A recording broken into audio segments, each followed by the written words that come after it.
What's good, everybody? Welcome into the Early Edge in 5 more best bets for the night in sports. I, of course, am the coach, and this is your daily sports betting brand of record, powered as always by the almighty SportsLine. We have arrived at the busiest time of the year for us. I need you to do me a solid.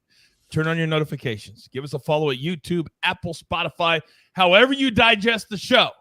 Then you hit that little bell icon on YouTube if you're there.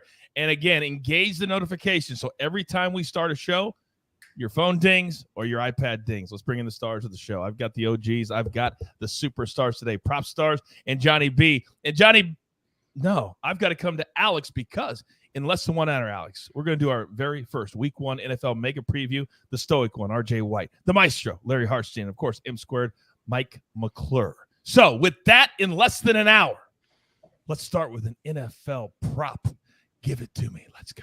You got it, Coach. Yeah, that's an incredible lineup, by the way, as well. We're closing in on 48 hours from kickoff, Coach. I could not be more excited. I'm giving out a futures pick that I love, still think it has some value. That is Mike Gesicki under 56.5 receptions. This number may be a little bit lower on some books, but I did check. This is still available out there.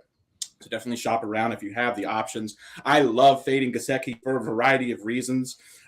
First and foremost, he's only hit this one time in his 4-year career. That was last season when he had, I believe, 73 receptions. But he was essentially a receiver, a slot receiver for the Dolphins, which is not going to be the case this season. Brand new head coach Mike McDaniel from San Francisco. He likes to use his tight ends in line a lot and to block, which is not something Gesicki has the skill set to do. We saw that with George Kittle quite a bit in San Francisco. I think Gesicki is actually going to play quite a bit less than he did last season. Furthermore, there should be just way less targets up for grabs for him in this offense with the addition of Tyreek Hill, absolute target hog. Also have Jalen Waddle in the offense as well. So I think Gesicki's arrow is pointing way down. This is a great opportunity to fade him under 56.5 receptions.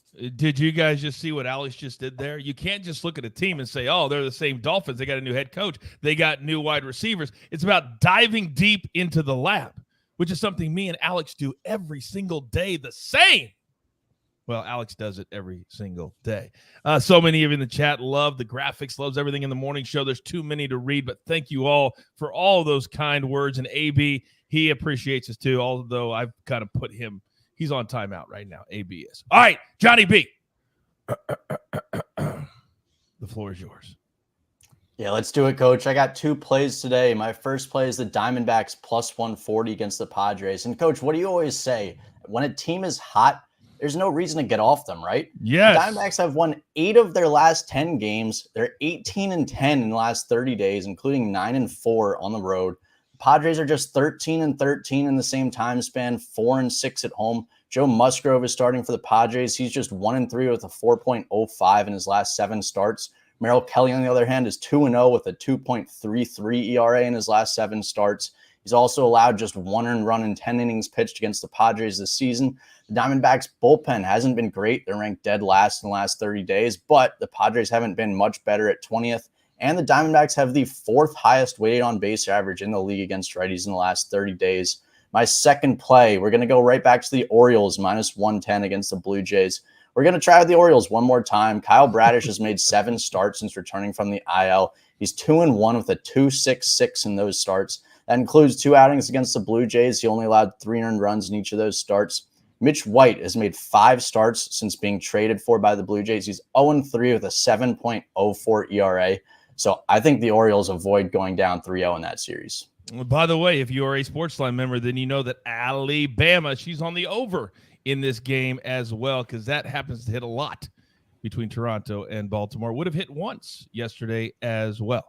All right, it is my turn. And last night, let me tell you a very, very quick story. I'm walking into the Angels-Tigers game, which we hit the team total over 4.5 in the 3rd inning, I might add. And as I'm walking in, less than an hour before the game, there's a bus pulling in behind me. Guess who it was? The Detroit Tigers. They weren't even inside the stadium an hour before game time. What does that tell me?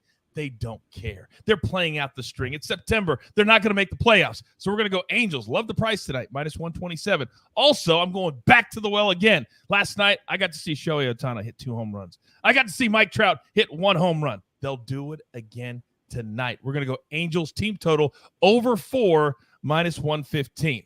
Then I've got a college play because AB and the boys, they're not the only ones that can give out a great college play on Wednesday, 3 p.m. Eastern, right here on our YouTube channel, Apple or Spotify.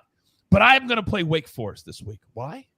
Because we've got a little birdie out there. We've got people everywhere. And we know that All-American quarterback Sam Hartman has been cleared to play. Now, Vanderbilt, the Commodores, they think they're onto something. They're 2-0. They blew out Hawaii by 50 points. This is the ACC. This is Wake Forest. Guess who's off timeout? I'm right in the middle of my take.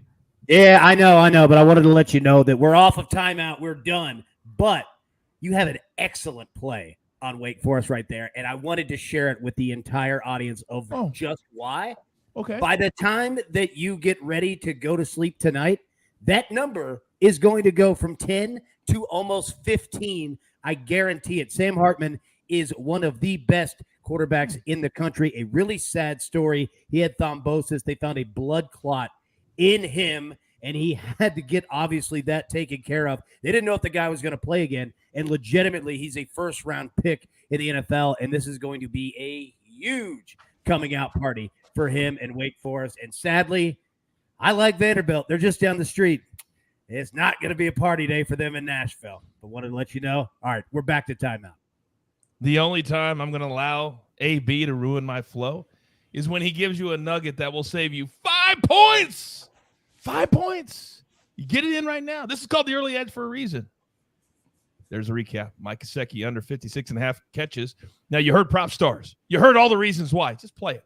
Johnny B, Orioles money line, Diamondbacks money line, D-backs. Everybody is sleeping on them. Then Angels money line. Talk about sleeping. The Tigers were sleepwalking last night in person. Then we're going to go team total over 4 minus 115. And then, as me and AB told you, Wake Forest, get the 10 now. I would even buy it down to 9.5 at minus 120 and then let it ride. Let it ride. All right. Don't forget, less than an hour, 5 p.m. Eastern time, our week 1 mega preview for the NFL, and I am so pumped for it. But in the meantime, there's only one thing left to do, and I believe you all know what that is. You've got your marching orders. Let's take all of these tickets straight to the pay window. For all my crew, I love them all. Johnny B, PropStarz, even AB on the ones and the twos. This is the early edge, and sometimes we do it in 8. Good luck.